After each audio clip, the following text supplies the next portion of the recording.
ఆముదాల వలస ఎమ్మెల్యే రవికుమార్ మనతో ఉన్నారు. సార్ చెప్పండి, గత అసెంబ్లీలో ఇష్టానుసారంగా వ్యవహరించిన స్పీకర్ ఈసారి ఓటమి చెందారు. ఏ రకంగా తీసుకుంటున్నారు?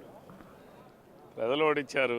వాళ్ళ ప్రవర్తన, స్పీకర్ గారు సభ బయట అనుచితమైనటువంటి మాటలు, ఒక స్పీకర్గా హుందాగా ఆ స్థానానికి ఉండాల్సిన గౌరవం దిగజార్చినటువంటి విధానం, ఇది ఒక ఆంధ్రప్రదేశ్ నియోజకవర్గంలోనే కాదు, రాష్ట్ర ప్రజలందరూ కూడా ఇటువంటి వ్యక్తి స్పీకర్గా ఉండడానికి అనర్హుడు, ఇటువంటి వ్యక్తి శాసనసభ కూడా రావడానికి అనర్హుడు అని చెప్పి కోరుకున్నారు. అదేవిధంగా ఆంధ్రప్రదేశ్ నియోజకవర్గ ప్రజలు తీర్పిచ్చారు. సార్ ఏంటి సార్, జగన్మోహన్ రెడ్డి కేవలం అసెంబ్లీ చర్చలు ఎప్పుడు లేని రీతిగా ప్రమాణ స్వీకారం టైంకి వచ్చారు, రమ్మంటే వెళ్ళిపోయారు. ఎట్లా తీసుకోవాలి దీన్ని?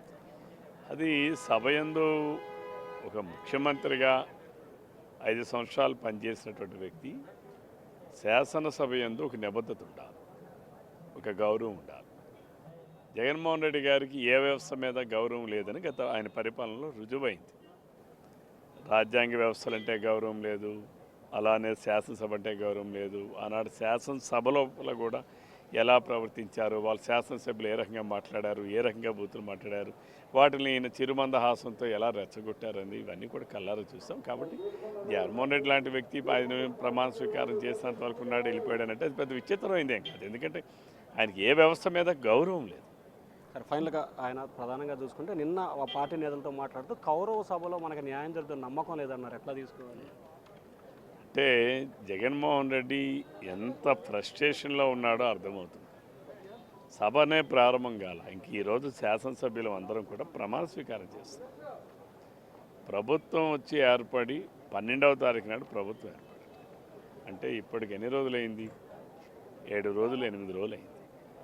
8 రోజుల్లోనే అది కౌరవ సభ అని, కౌరవ సభ అనడానికి ఏమైంది? ప్రమాణ స్వీకారమే చేశాం. ఆయన ఇంక నిన్న మాట్లాడాడు అంటే ఆయనకి నిజంగా చెప్తున్నాను, ఆయనకి సభ అంటే, శాసనసభ అంటే గౌరవం లేదు. కౌరవులు వాళ్ళు ఈరోజు అందుకనే ప్రజలు ఆయనకి ఆ స్థానం ఇచ్చారు. కాబట్టి ఇప్పటికైనా జగన్మోహన్ రెడ్డి వాస్తవాలకు దగ్గరగా ప్రవర్తిస్తే కనీసం శాసనసభ్యుడిగానైనా ప్రజలు గౌరవిస్తారు.